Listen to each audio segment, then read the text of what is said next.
Happy Monday, everybody. Welcome to Celebrity Court, where we dissect the scandals of the rich and famous and let you be the judge. I'm your host and judge, Al Reynolds, and tonight we're diving into controversies that are shaking up Hollywood and beyond, from Diddy's mountain legal troubles to the latest development in the TikTok saga and a shocking arrest involving a reality star. Tonight's docket is packed with drama. So grab your gavel as I'm grabbing mine because we're about to deliver on some celebrity justice. So let's get started by introducing our legal beagles. First up with us tonight is humorist at law, Sean Carter. Sean Carter, welcome back to Celebrity Court. Happy to be here, Your Honor. How was your Christmas? It was wonderful. And in the immortal words of Jay-Z, if you're having court issues, I feel bad for your son. They got 99 problems, but a judge ain't one. All right. Also joining Sean Carter, humorist at law, Sean Carter. We have our attorney from Boca, well, actually from Fort Lauderdale, Florida, the author of Shit They Didn't Teach Me in Law School, Jason Weiss. Welcome back to Celebrity Court. Thank you, Your Honor. Happy to be here. All right, and yes, you are going to hear this correctly. We have one of our fan favorites back with us tonight, real estate lawyer Brittany Porter. Brittany Porter, welcome back to Celebrity Court. I have arrived and the spotlight is on me. All right, Brittany, remind us, what is your emoji? My emoji is the unicorn. Unicorn. All right, so let's throw that unicorn emoji in that chat along with Sean Carter, the clown emoji, along with Jason Weiss, the shield emoji, and don't forget me, the facts emoji. Be sure to hit that like button. Also, be sure to hit that subscribe button. If you're already subscribed, be sure to hit that share button and invite some friends over to hear this juicy tea around celebrities in trouble with the law, while also learning a little bit about the law just in case you encounter a little trouble with the law. Turn on your notifications, and as always, jump down into the chat because we love hearing from you. So, Brittany, I hear you were away in the islands for Christmas. Did you see Kanye West anywhere down there? No, but I was not checking for him, child, because you attract the energy that you seek, and I needed to have a pleasant time with my family and friends back overseas. So, no, if I run across him in Equinox here in LA, to God be the glory. But no, I did not see him over in the Caribbean. All right, Jason Weiss, how was your Christmas? My Christmas was great. We celebrated my daughter's 15th birthday on Christmas, so it is awesome. All right, sounds good. All right, everybody, court is now in session. First up, Sean Diddy Combs, once the king of hip hop, is now facing a crescendo of legal challenges. A timeline of allegation paints a troubling picture of decades-long scandals involving assault, harassment, and misconduct. And is this the final curtain call for Diddy's empire, or will he find a way to reclaim his throne? I'm going to throw this to you, Attorney Weiss, because we've seen the last three cases, right? Most of them are civil, right? But some are criminal. But if these cases are substantiated, this could lead to both civil and criminal consequences, right? Assault claims may result in jail time, which he's already in jail, while harassment suits often end in civil, which is financial, right? Yep. Talk to us about his most recent cases, and what are your thoughts if you were his lawyer right now, and what type of conversation would you be having with Diddy when you visit him in jail? Well, first of all, if I was his lawyer right now, I would probably be joining a large firm, because there are so many things that are going on with Diddy that I don't think one person can handle it, right? You have to take very aggressive legal tactics here. You got to manage your reputation. You've got long-term strategy for winning back public trust. You also need to go ahead and deal with the fact that, you've got criminal charges coming against you. You've also got your civil charges against you. So he's got four things just off the top of my head that you need to do. And, look, I'm good at what I do, but I couldn't handle all of those aspects. I can handle, the civil and the reputation, but getting trust back, fighting off criminal charges. So like I said, first thing I would do is pair up with some criminal lawyers that really know their stuff. Legal defense, look, discredit the evidence, focus on factual inconsistencies, challenge people's credibility, talk about, consent, non-consent, that people wanted to be involved because, look, he was Diddy. So I was hanging with Diddy. I got to do this with Diddy. People wanted that, right? He was the star. He was the one that everybody wanted to hang out with. Everybody wanted to be like. And now that somebody is starting to chip away at that reputation, it's all coming out, and it's going to continue to come out. And there are so many things that this gentleman and his team are going to have to face. That look, I would take the approach if I were on the other side, kitchen sink, right? Throw everything out there and see what sticks. And if I was his lawyer, I would start by going ahead fighting statute of limitations, burdens of proof, things that need to be said, credibility of witnesses, attacking the lawyers. I mean, there are so many things that you could do to distract from the issues of the case. And I think they're going to do it. I think there will be some success there, but I think his name and his reputation is tarnished, and I don't know if there's any type of tarnish remover that can take that out. Attorney Carter, let me ask you this: you are a law school professor. So, what would you, if you had a team of lawyers, if you were in charge of a team of lawyers, what would be your strategy as it leads up to March? It's March, right? And when he will be having his trial. What would be your strategy? Would the strategy be one of, can he take a plea deal? Would there even be conversations about a plea deal? Or do they really want to see this go to trial to get a conviction? And it's May, I think. Yeah, and I don't think that the prosecutors are interested in a plea deal. This is a big thing, and for them, when the feds decide to come after you for this, because these are a lot of state issues. When the feds decide to come after you, they're serious. They want nothing but a conviction. And from Diddy's standpoint, the way I would look at it is the criminal's it. If you lose a criminal, but you win the civil cases, what does it matter that you are in prison for the next 40 years, but all your money's safe? You don't care.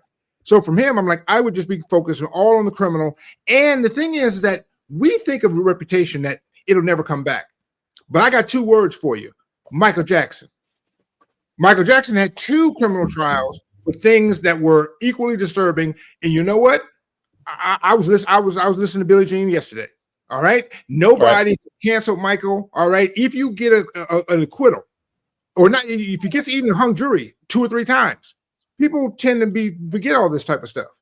And they will, he will never be as popular as he used to be, but he still, would be able to be fine. If OJ had lived another 10 years, he'd be on Dancing with the Stars.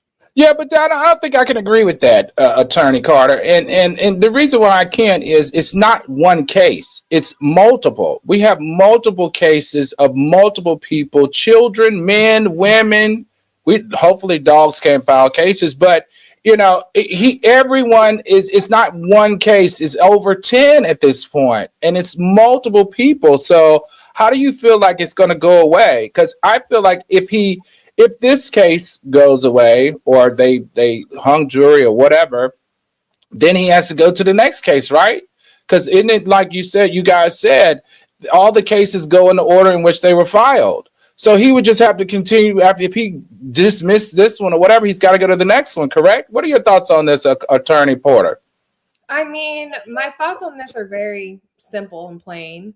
That being, if your mama says that you smoke crack, if your siblings say you smoke crack, if Nene and them say you smoke crack, you probably smoke crack. And I say that to say, not that Diddy smokes crack. We know that his drug of choice is baby oil. But in this instant matter, so many, like you said, the aggregate of lawsuits that have been filed, the reputational harm is done. Right. So that being said, I think he's kind of been prematurely judged by a jury of his peers at this time. And I wouldn't be surprised if verdicts, if it does eventually go to the trial phase, eventually come out not in his favor. Who are his peers? I'm just curious. Who's what? Who are his peers? I want to know who those people are. You said jury of his peers. Wherever they're Well, from. you know, all the people that he used to hang out with, all the people that used to be his best friend. Jay-Z has separated himself.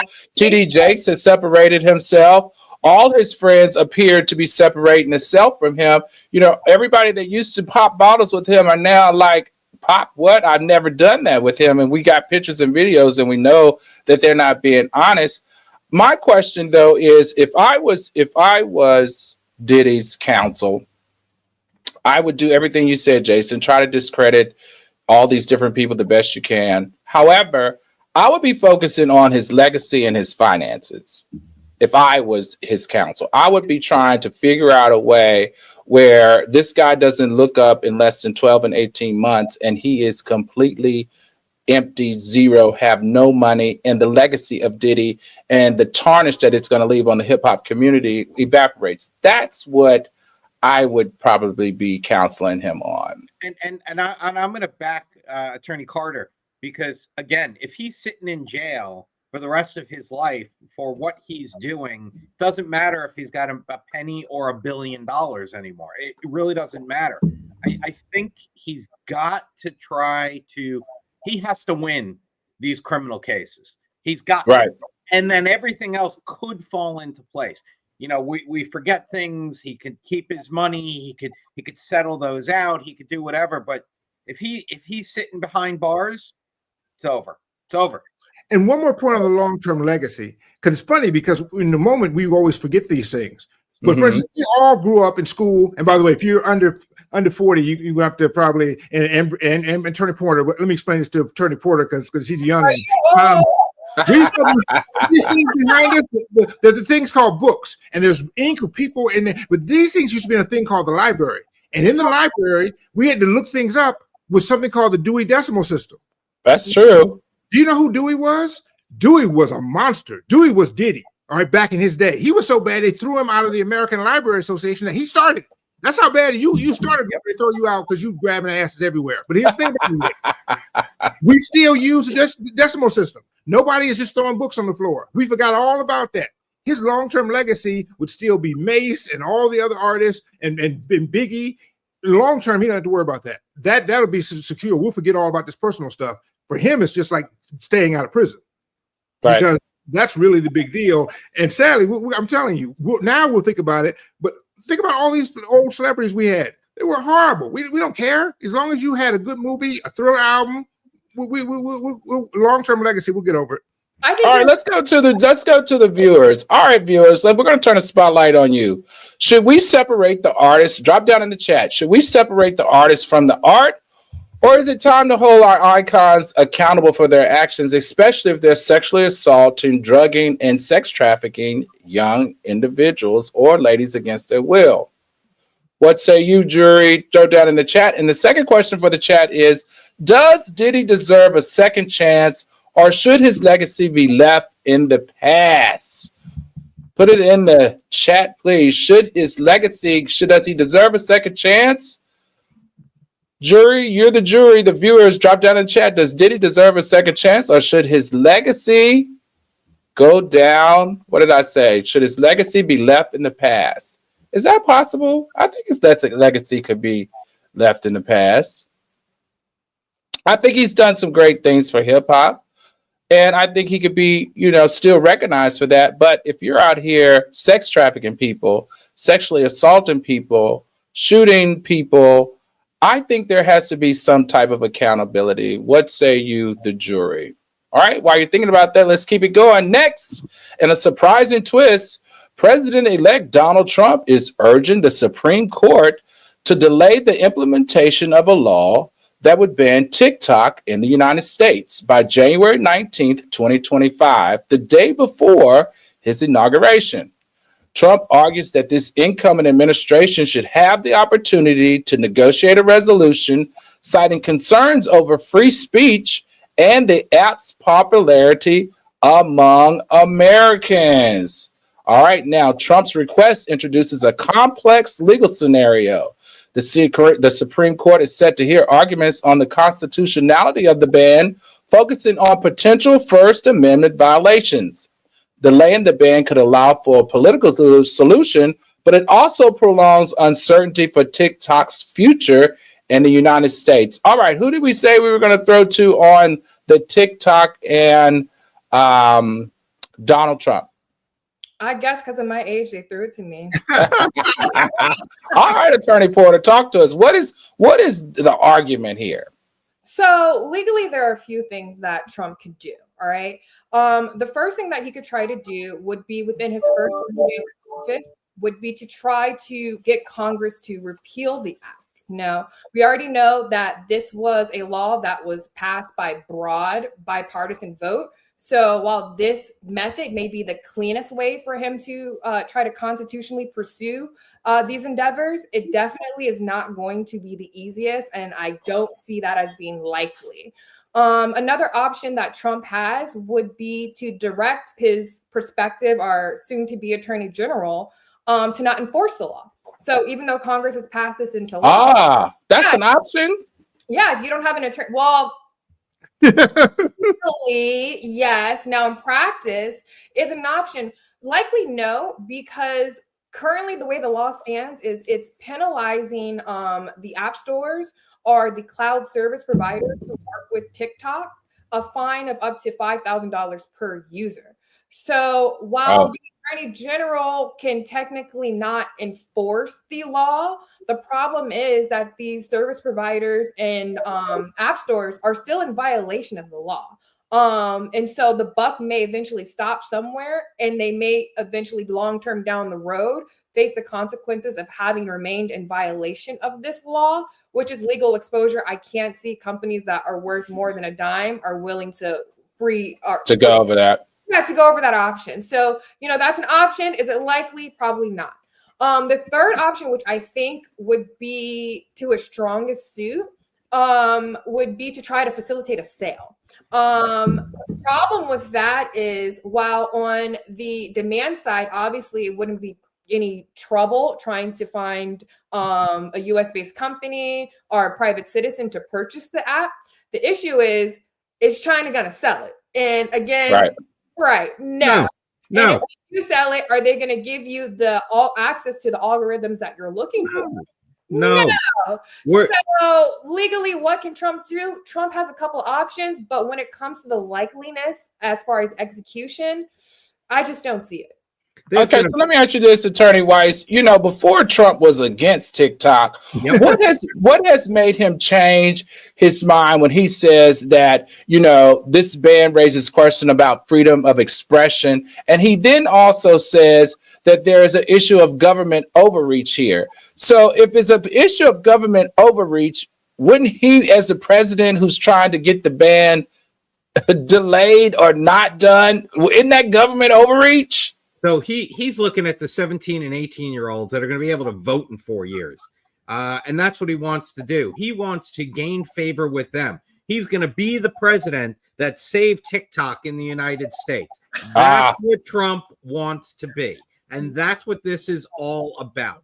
And someone just put in the chat with his friend Elon Musk. So yes, the two of them will save TikTok and save everything and be the saviors. And now all of a sudden, everybody's going to continue to vote for Trump people forever and ever and ever. Because again, he is the savior of TikTok in the United States. That's what this is all about. Jeanette Hunter says TikTok's not going anywhere. Too many people, businesses making money. This is true. A U.S. company will probably buy it. Kenny Black said he's beefing with Elon. He needs a new platform. When they start beefing? Sonny Clark, welcome back. The other day I started singing on R. Kelly. The other day I started singing an R. Kelly song and was like, oops, can't sing that song anymore. Tanya Kelly said, I don't listen to Michael Jackson, R. Kelly, or Diddy. Poopsie says, Diddy had plenty of chances. No, he should not. One friendly face. I like you, one friendly face. One. Hit that like button. Hit the like button, everybody, please. Danielle Cameron, welcome back. I feel it's so hard to separate the person from the art, especially if the art has paid for you to be a disgusting human being. I agree. Takara Tucker, Diddy build money on killing, raping, not paying artists correct wages. Oh, it's all coming out now. And Miss Thickness, welcome back. Depends on how heinous the crimes are, in my opinion. Like, I won't stop listening to someone over a drug charge, but F. R. Kelly. All right. And Daphne said, they said Elon's our president and he got mad. That's why they're beefing. Ooh, the tea is coming out. Sunshine 41. I think he needs to spend the rest of his life in prison.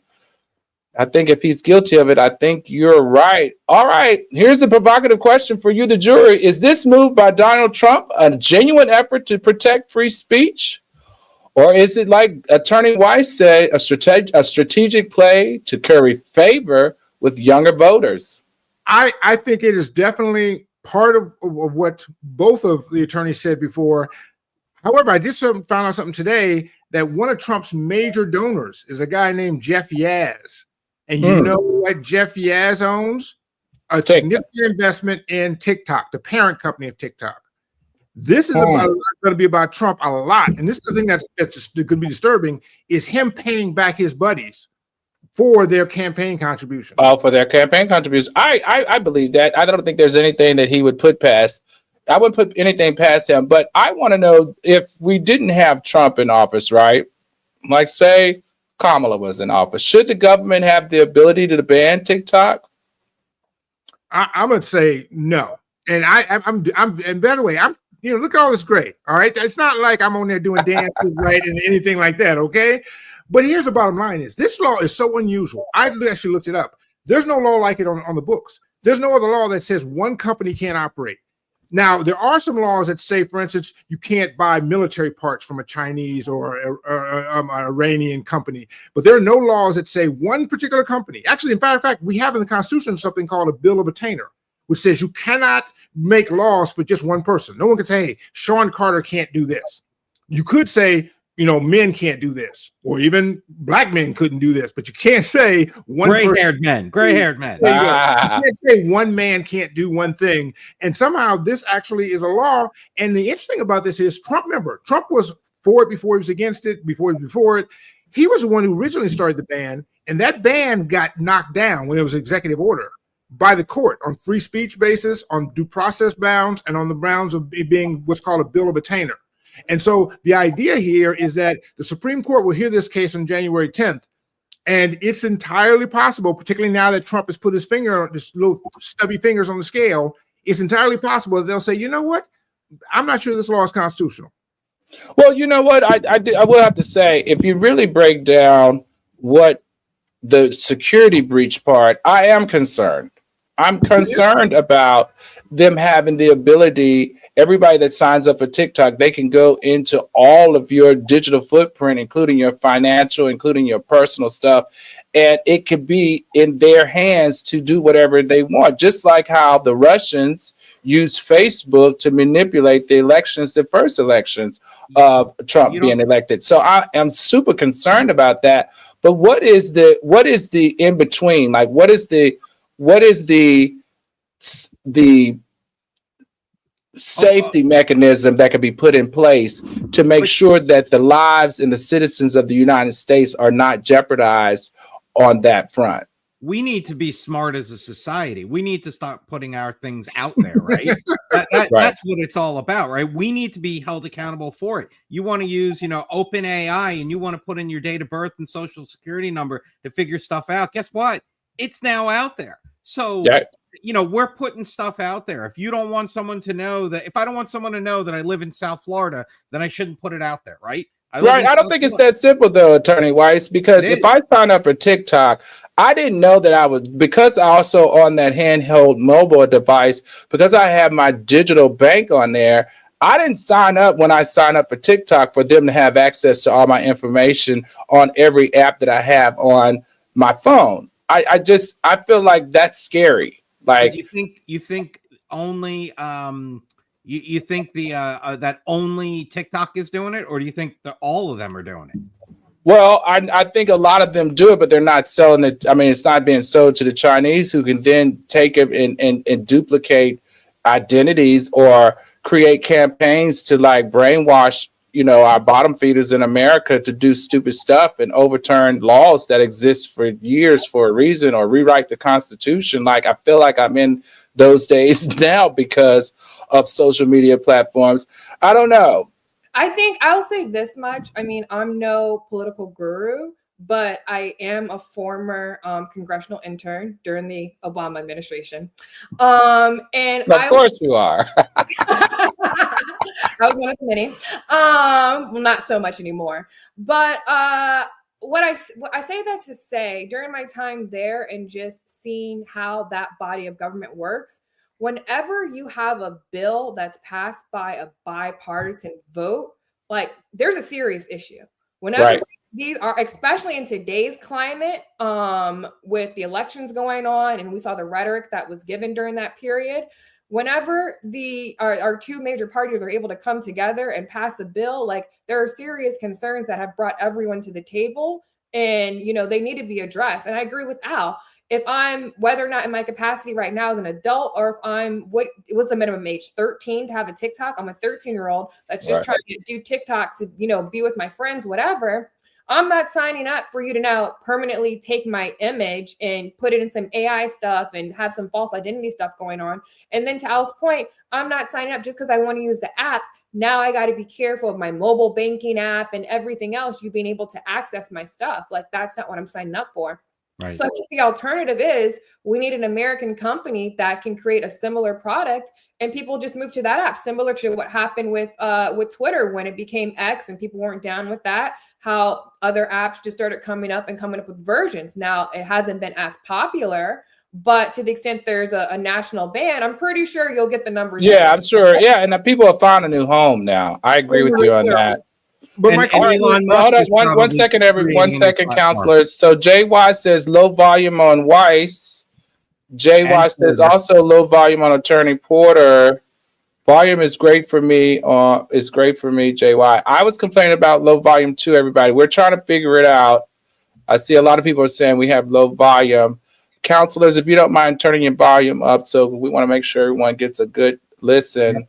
I'm having volume problems too hearing them, so it's not just you, some of you guys in the chat. So thank you for bringing that up. All right, Kenny Black says Facebook does it too. It's called a pixel that it tagged on your device, and it will track and use you to target for marketing ads. Software engineer here. Yep, I agree. That's true.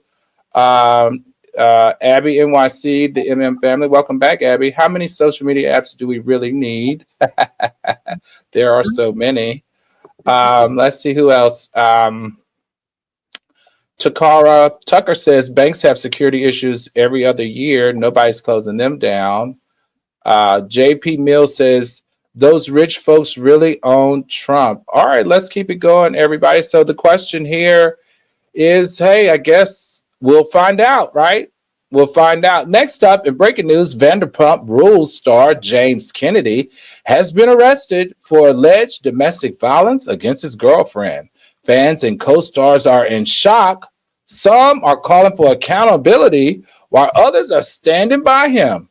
In this case, is this a case of reality TV gone too far, or is there more beneath the surface? Now, we know, especially in the state of California, domestic violence charges are serious and can lead to jail time, could end up in restraining orders, as well as mandatory counseling. For a public figure like Kennedy, the repercussions extend beyond the legal system, potentially affecting his career and public image. Believe it or not, Attorney Carter wants to tackle this one. Attorney Carter, what say you about this James Kennedy case? Is this a case of domestic love gone bad, or is this for a good storyline so that the ratings can go up?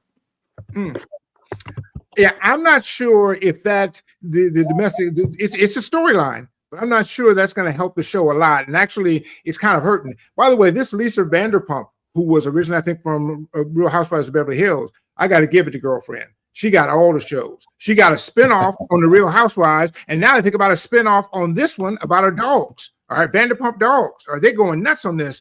So she has enough stuff, and she's actually getting a little trouble now because people are like, "Hey, you need to speak out on this."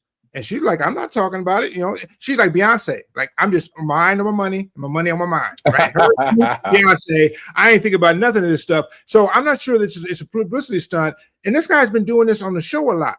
This is against, we talk about this all the time, an angry drunk.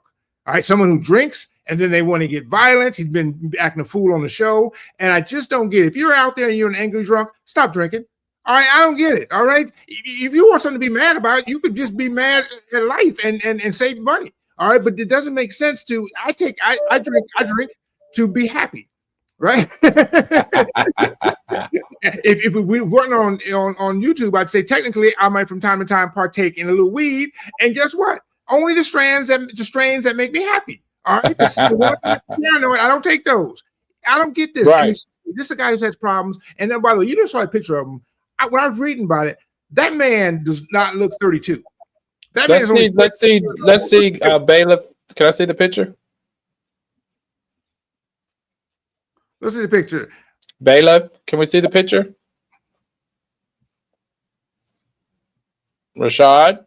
Anyway, that man look old enough to be my daddy. All right. And he does not need to be doing all this drinking and acting fool because it's Asian and bad, and he need to get a real job. You can't be a restaurant DJ. That's not even a real job. Or get a real damn job and stop all this drinking, and maybe you be all right. Because he's about to lose all these gigs. And by the way, I wouldn't necessarily. I think Disney should be canceled, but personally, I wouldn't necessarily throw out the whole catalog. But I'm gonna throw out all this guy's DJ catalog. Okay, I'm gonna throw all that out. Attorney Weiss, what are your thoughts on this? Is this like, it's reality TV fostering environments that lead to this type of stuff? Because that's what it appears like. We're seeing a whole bunch of drunk driving. We've seen a whole bunch of domestic violence. We see a whole bunch of cheating and lying and fighting. What's going on here? And what are some of the legal consequences for him?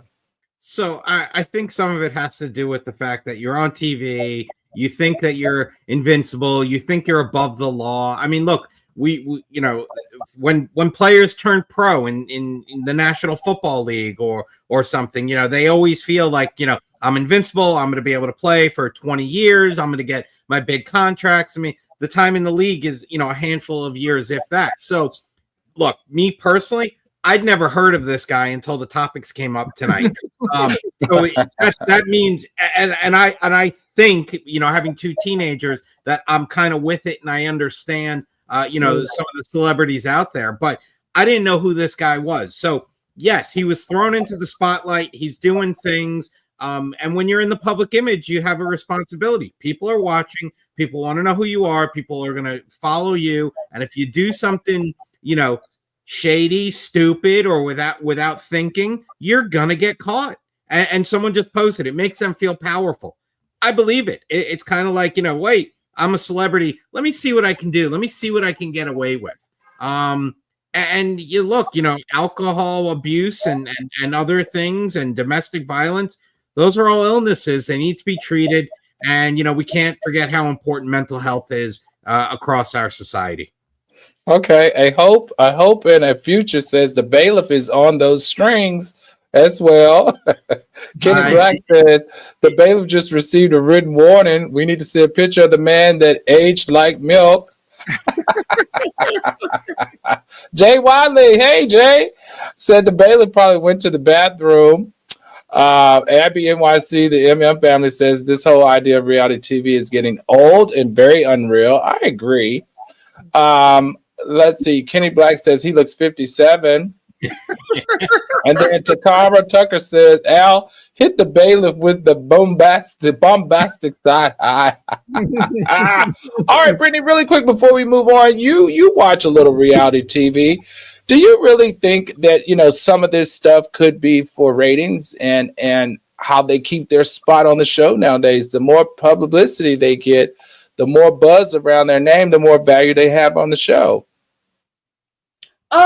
I would lean more to that way of thinking if he were a more well-known name to perform a stunt of that magnitude.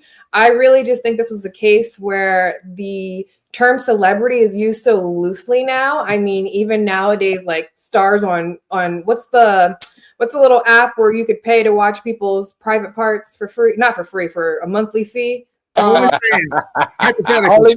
Yeah, you have like only. How does Sean Carter? How you know what it is? But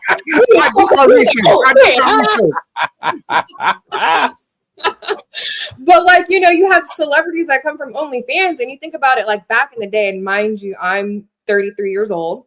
So my back in the days referencing like the late 90s, early 2000s, to be like a celeb in like the porn industry, you had to be like an Anna Nicole Smith, you know? And so like that's what I'm saying, like the status of what a celebrity is and who can consider themselves to have such a pompous, you know, attitude.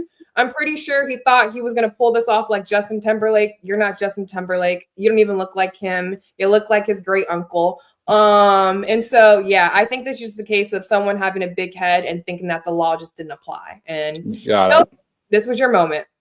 All right. Shan says, what about Jimmy Carter, Al? Can we get a moment of silence? All right. Here's our moment of silence. A 5 count. 1001, 1002, 1003, 1004, 1005. That's for Jimmy Carter. 100 years old. How amazing is that? Condolences to Jimmy Carter and his family and everyone who grew up during his administration. All right, next up, Kanye West is facing a lawsuit for allegedly defaulting on payments related to his Donda Academy and Yeezy Christian School. Service providers claim that they were left unpaid, adding to West's ongoing financial and legal troubles. Is this a case of visionary overwhelmed or a pattern of neglecting obligations? Now, remember, legally, failure to fulfill contractual obligations could lead to breach of contract lawsuits, resulting in financial penalties and damage to professional relationships. For someone like Kanye, these issues can also tarnish his public image as well as his business prospects. All right, attorney.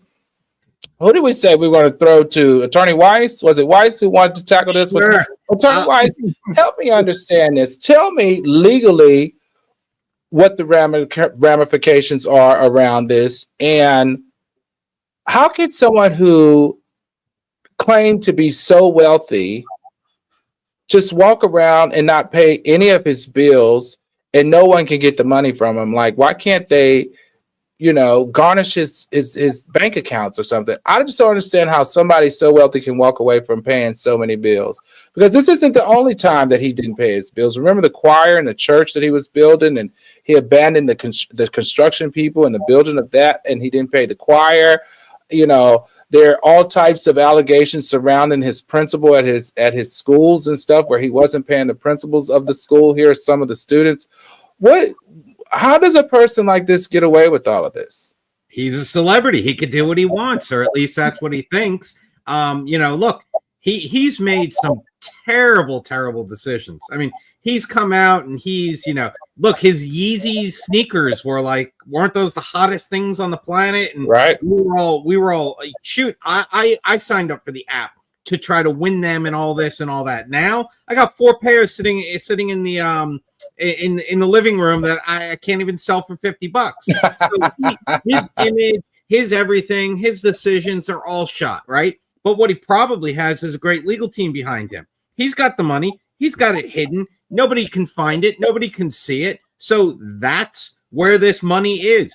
Go ahead, sue him. What are you going to get? You're going to get judgment, and you're going to say, I got a judgment against him. Good luck trying to collect.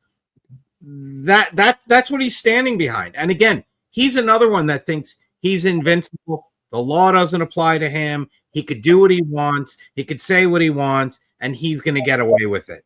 And so I think he has. Someone needs to help me understand this, because I remember back in the day, don't ask me how I know, but I was garnished. My bank account was garnished for a non-payment. It was going, you know, I was going through a divorce, and the non-payment was. That's if you're stuck in California. So here's the thing. A lot of people, they move their assets to Florida, or they become residents of Florida. Yeah. Because in Florida, California, you can go garnish people's paycheck. You can garnish their wages. You can garnish their bank accounts. You can put levies on their properties. We make ways for you to collect. That's why OJ, as soon as those monetary damages started coming in, what do? Move to Florida, because you can't do that. Sunshine Bienvenido a Miami. Right. Hello. Okay. So wait a minute. You should do it in Miami. You can do it, or you can't do it in Miami. Do I need to move to Miami? You should have all. Look, when everything was going down in the 80s and 90s, everybody was migrating from New Jersey to Florida. Why? We have Homestead. You put that money into your house and they cannot touch your house. You put your spouse on your bank accounts with you. Guess what? They cannot take your stuff. So all you got to do is be married, have your spouse on it, and an own property, and your stuff ain't getting touched. Yeah, they can garnish things here and there and, little distributions, but your timing has to be right. They got to find the bank account. They got to find everything. So we are a very good state to protect your stuff. A good state to protect bad acts. All right, okay. Abby NYC, the MM family says, what great legal team. He went on a court video with the mask on. I know I saw that. That was just so weird to me. Kenny Black says he keeps going. They're going to put him under a conservatorship. Oh God, good luck on that. One friendly face one says, man, I've been garnishing. I've done some garnishing. Oh, not to mess with one friendly face one. All right, and Kenny Black. You notice there's something about that. Garnishing is usually of your wages, right? People who have jobs, that's who you get your money from, because it's actually someone to get it from. Kanye doesn't have a paycheck coming in every week from somebody. Most of he's got royalties. Right, exactly. But it's hard to sort of get those things versus the paycheck. You go in and you say, okay, you work at this place. And that's what a lot of wealthy people do. It's why Trump always run around with not paying people, because if you don't have like a job, it's very difficult to get people's money, unfortunately. And that's where does Trump claim his residency? Florida. Yeah. All right, yeah, you got it. All right, everybody, before we move to the last story of the night, be sure to hit that like button. The lights aren't liking. I'm glad to see close to 200 people are joining us tonight. I'm really excited about that. All of you that are here and watching and listening and learning something or even liking the coverage, hit that like button. Also, hit that subscribe button if you're not subscribed. Also, if you are subscribed, hit the share button. Invite some friends to come watch the show with you. Also, turn on your notifications. And as always, we love it when you're down into the chat. And JP Mills says, Al, that's why Tasha K moved to Florida. I guess I see that. All right. Here's a good one right here, y'all. Our final case tonight centers on a shocking legal battle involving music mogul Jay-Z. Can you believe it? A federal judge has denied his motion to dismiss a civil lawsuit accusing him of raping a 13-year-old girl over 2 decades ago at an after party following the 2000 MTV Video Music Awards. The accuser, identifies as Jane Doe, alleges not only the assault, but also a coordinated cover-up involving others in Jay-Z's circle. While his legal team has labeled the claims false and financially motivated, this decision means the case is what? Definitely moving forward. Now, this is what's interesting. The judge's decision indicates that the allegations are credible enough to warrant discovery. Yeah, you heard me right. The judge's decision indicates that the allegations are credible enough to warrant discovery. This phase is critical in any civil case. It allows both sides to gather evidence, including depositions, documentation, and potentially collaborative testimony. For Jay-Z, the stakes are massive, not just legally, but also professionally and personally. All right, Attorney Porter, break down this case for us. Yeah, this is one of those cases where I wish the general public just knew about legal civil procedure, because the recent decision that was handed out by the judge gives the appearance of, oh, maybe there's something to this, or, maybe he may be guilty. And that's simply not the case. So when it comes to legal standards, right, when someone files a civil complaint against you, you can, instead of filing an answer where you have to respond and file your answer within 30 days, instead of filing an answer, or you could file with your answer what is called a demur, right? And what a demur does, it basically tells the judge that even if we were to accept that all the allegations in the complaint were true, either there's no trialable issue. Basically, there's no trialable issue, because even if we say that everything that she said is true, it doesn't make sense, or there's no issue to be litigated, right? And so that's why typically demurrers are not, I would say in practice, maybe like 7 times out of 10 overruled. because it's a very, very high standard. Because what they want to do is they want to afford everyone an opportunity to have their day in court, meaning they want to give you the opportunity to go through the discovery process. So just because you may not have any evidence now doesn't mean once you issue out those requests for production of documents, once you issue out subpoenas to start doing depositions, etc., that evidence won't come out to support your case.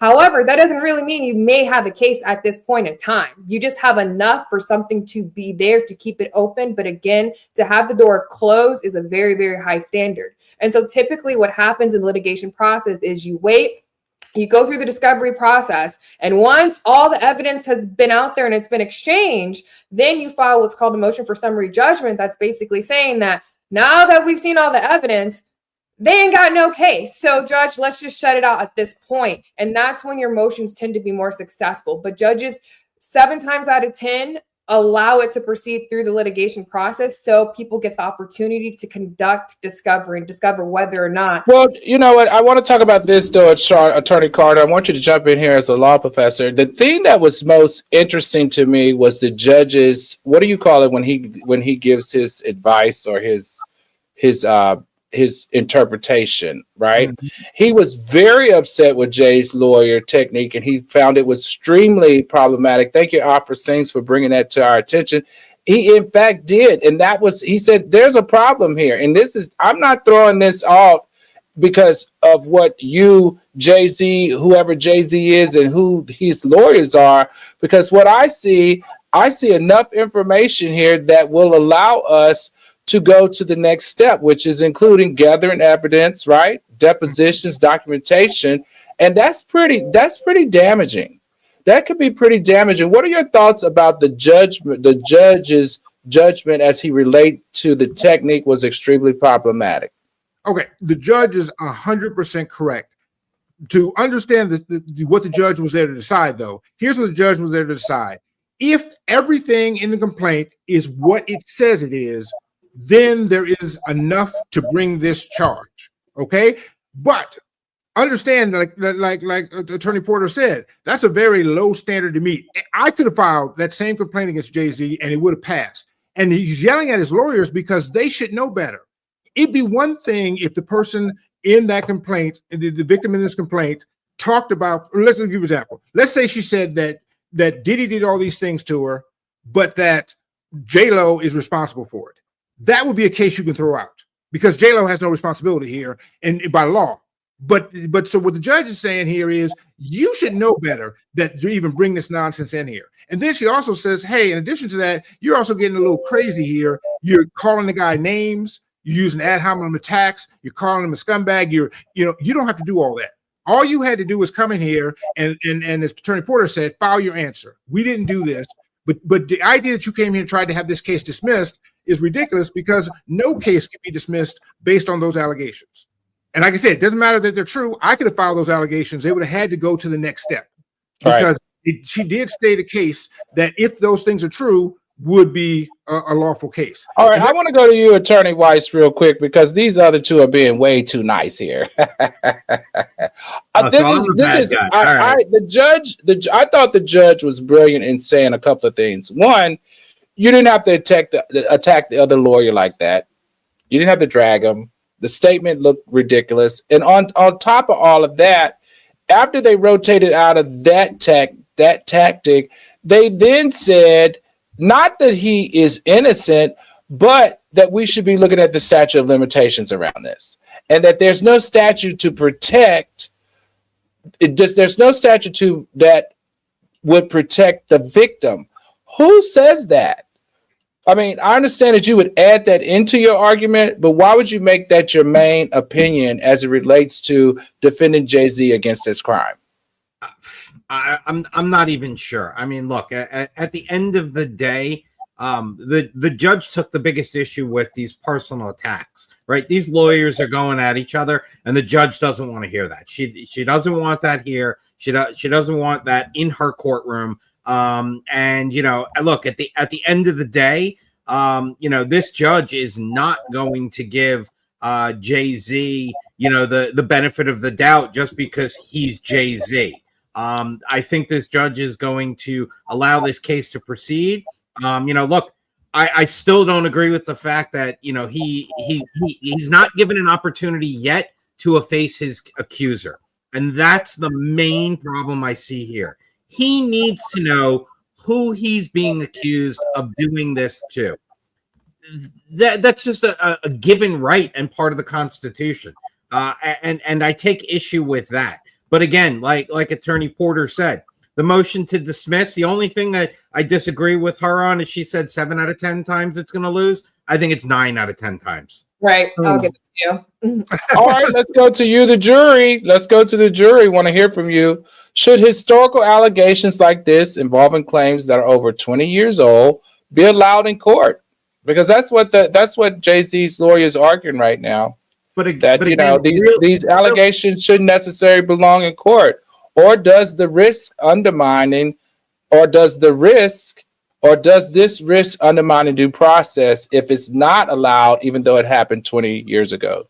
Is this case about justice? Is this case about justice for a survivor? Or has the courtroom become a weapon against celebrity power?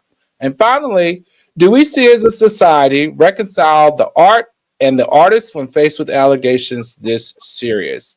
What do you think, our algoriters and those who are listening? We want to hear what you say, what you think. So is this case about justice for a survivor, or has the courtroom become a weapon against celebrity power? What are your thoughts? Okay, what were you saying, Attorney Weiss? I was just going to say one thing. There's been a whole sweep of statutes and regulations out there that have opened up and canceled these statute of limitations, giving these victims that were formerly afraid to do something the opportunity to bring their case. So it's not just against celebrities, it's against anyone and everyone. And I think the flip side of the question, Your Honor, would be, what about if this was just against the normal average Joe and not Jay-Z? Would the judge rule differently? Would the judge see things differently? Would we as society see things differently? So again, I don't think his celebrity status shouldn't allow him to get out of jail free or a free, pass go card. He needs to be treated just like anybody else. But I agree with that. Aggressive tactics, because at the end of the day, if he's proclaiming his innocence, I mean, you're accusing me of being a pedophile who raped you.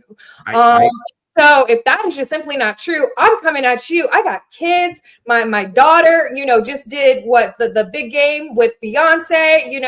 I'm in $1 billion business deals. So whatever, stuff the average Joe may have going on, their exposure monetarily is not the same as mine. And so I agree with him. If that's not true, I'm coming after you. I'm coming after your lawyer. I'm coming after your mom. I'm coming after everyone in your lineage to clear my name. Because like Jackie Christie said, they're going to try to attack your character, and you got to clear that shit up. Like, no. I mean, I get that, but I understand that, but at the same time, listen, he's not above the law. He has a past. But what is he? Past. He was a young aspiring rapper. I mean, think about it. Back in those days, in the late 80s, in the 90s, I'm sure he had access to women on top of women on top of women. I'm sure that there were instances that, some indiscretions happened. The question here is, if this indiscretion happened, should he be held accountable even though it happened 20 years ago? And my answer would be yes. But I also think they tried to throw Foxy Brown into it, and she came out and cleared the record and was like, hold up, wait a minute, that's not the case. And well, she actually did say that he dated her when she was 15. Now, let's be clear, she did say that he dated her when she was 15. All right, everybody, hit that like button. Don't forget to hit that subscribe button. If you're already subscribed, hit that share button. Jump down. Don't forget to turn on your notifications and jump down in the comments. This is the part of the show that we go to your questions and let the lawyers answer them for you. Milan Banks says, I'm here, Big Daddy L. All right. Thank you, Milan, for watching. Afra Singh says, Sean Carter covers Sean Carter. Daniel Cameron. I'm sorry to interrupt you, Your Honor, here, but we got to get this straight because this has been happening twice in the comments here, all right? If you're a person now and you having kids, do not name them Sean. Name him something else, because all these Sean, Diddy Combe, and Jay-Z act a fool. Sean is not a name that nobody can have. Nobody wants. No, well, All right, Daniel Cameron said, I can't with the diddler. Sir, just plea at this point and save us all. Kenny Black said, would you run for the hills if he, diddler, asked you to be his lawyer, counselor, Weiss? If he came into the room with a bottle of baby oil, yeah, I'd be running. But as long as he's coming in with stacks of bills, I'll take the case. All right, Takara Tucker said, can y'all discuss the video of Diddy riding a bike through jail allegedly? Has anyone seen it? I haven't seen it. All the cases all the stuff that I've heard about him is that he's losing weight and he's not looking well, and he had, some mental stuff going on. Denise Dortch, do not separate the art from the artist. Doing so continues to perpetuate a culture of violence. I agree. Sonny Clark says, who in here still can listen to R. Kelly? I got to be honest, I don't make it. He's not in my rotation anymore, but when it comes on somewhere that I'm at, I'm not like walking out. All right, Takara Tucker said, Al, hit the bailiff. Oh, yeah, we said that. Shane says, Carter, we did that. Tanya Crowder, what would happen if several of Tony cases are thrown out for lack of evidence? Does that hurt the rest of his cases, Counselor Carter? I had a theory about that because Jay-Z's lawyers came out really strong here. They really didn't need to do all that. They could have simply said, well, have an answer. That's normally the case no matter what happens. And by the way, I'm sure he's been sued for crazier stuff before, but, it just didn't get to the media. But they've gone after this guy and Diddy's lawyer. And at the end of the hearing today, afterwards asked about it, he said, hey, he's been telling lies about Jay-Z just like he's been telling lies about Diddy. And it almost seems like they are trying to help because remember, if Jay-Z's case had gotten thrown out, that would have made all Diddy's accusers look a little bit less credible. It almost seems like that Jay-Z is actually riding for his boy and trying to help him out and run interference here.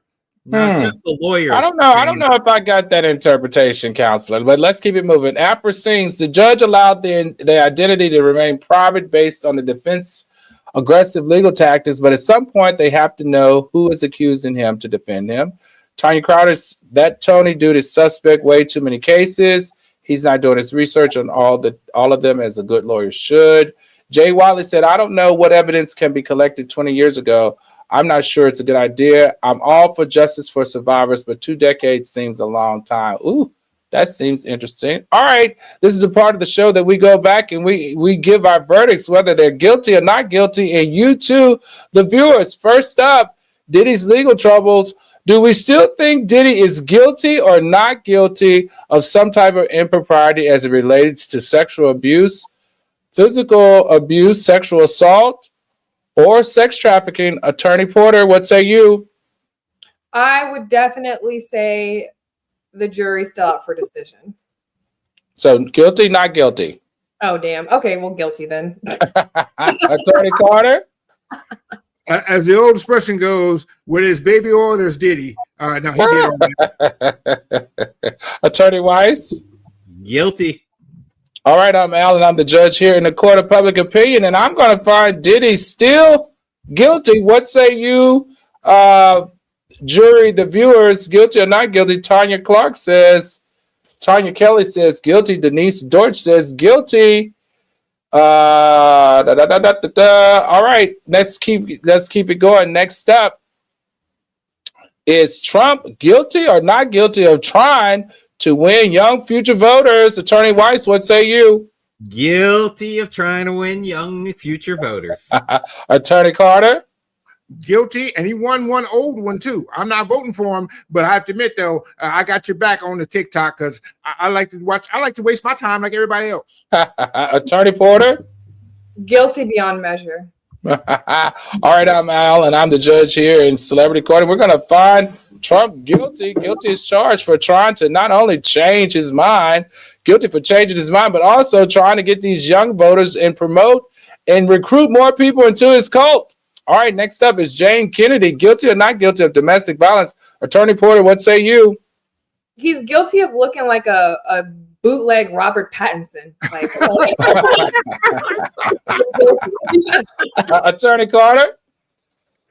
I tell you what he's guilty of. He's guilty of looking 57 at 32. That part. Oh, wow. Attorney Weiss? He's guilty of losing the best job he would ever have by doing something stupid. Yeah, I'm Alan. I'm the judge here in the court of celebrity court, and we're gonna find him guilty. Guilty for trying to get ratings, trying to get back on the show, trying to build his celebrity. But now, buddy, you're gonna face some time or some charges. Next up, Kanye West, is he guilty or not guilty of paying the folks not only at the Donda Academy, but at his Jeezy Christian College, which used to be located where? In the porn district in that town in California. Attorney Carter, what say you? I ain't saying he a gold digger, but he acting like a broke. Guilty? All right, Attorney White. I'm still laughing, so I gotta say guilty. Guilty or not guilty? Guilty. Guilty, Attorney Porter. Guilty. All right, this is Alan. I'm the judge here at Celebrity Court. And I thought I would never say this, but Kanye West, I'm finding you being guilty of being cheap. Guilty. Guilty of being cheap and not paying your employees. Last up, Jay-Z. Is Jay-Z guilty or not guilty for trying to get this case thrown out when the federal judge said, not yet, buddy? Attorney Carter, what say you? I'm gonna give him the presumption of innocence for now. All that today's ruling did was to say that it could possibly be a case. So I'm good. I'm rolling with my namesake. All right, Attorney Porter.